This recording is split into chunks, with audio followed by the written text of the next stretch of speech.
All right, day number 2. We read Proverbs Chapter 2. My son, if you accept my words and store up my commands within you, listen closely to wisdom and directing your heart to understanding. Furthermore, if you call out to insight and lift your voice to understanding, if you seek it like silver and search for it like hidden treasure, then you will understand the fear of the Lord and discover the knowledge of God. For the Lord gives wisdom, from his mouth come knowledge and understanding. He stores up success for the upright. He's a shield for those who live with integrity, so that he may guard the paths of justice and protect the way of his faithful followers. Then you will understand righteousness, justice, and integrity, every good path. For wisdom will enter your heart, and knowledge will delight you. Discretion will watch over you, and understanding will guard you.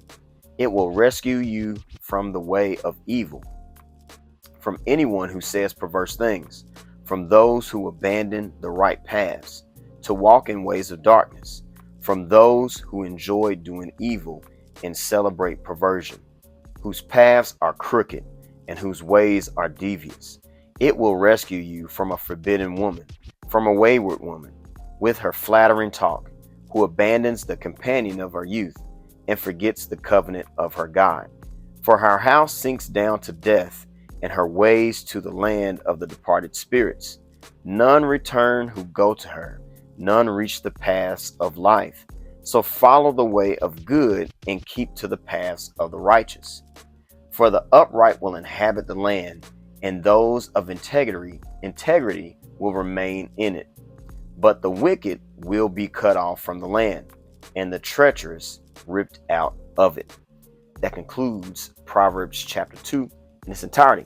Now, I want to talk about what I highlighted, and in the comments, I want you to share what you highlighted as you read it. So, what stood out to me most is in verse number 4, where it says, "If you seek like silver and search for it like hidden treasure, then you'll understand the fear of the Lord." When we take that approach to the presence of God, to seeking after God and seeking His will, like we would our jobs, because when we go on our jobs, most of the times it's a treasure hunt. We're clocking in so we can get that paycheck after we fulfill our duties. And so likewise, when we seek God like we would a work schedule, we have a prayer schedule where we study the Word of God. When we seek Him like we do our job or on our job, that's when we'll understand the fear of the Lord and God's way of understanding. His ways are higher than ours, His thoughts above ours. But when we seek after Him, He begins to share with us His thoughts, His mind, His ways. Hope you've been blessed by that.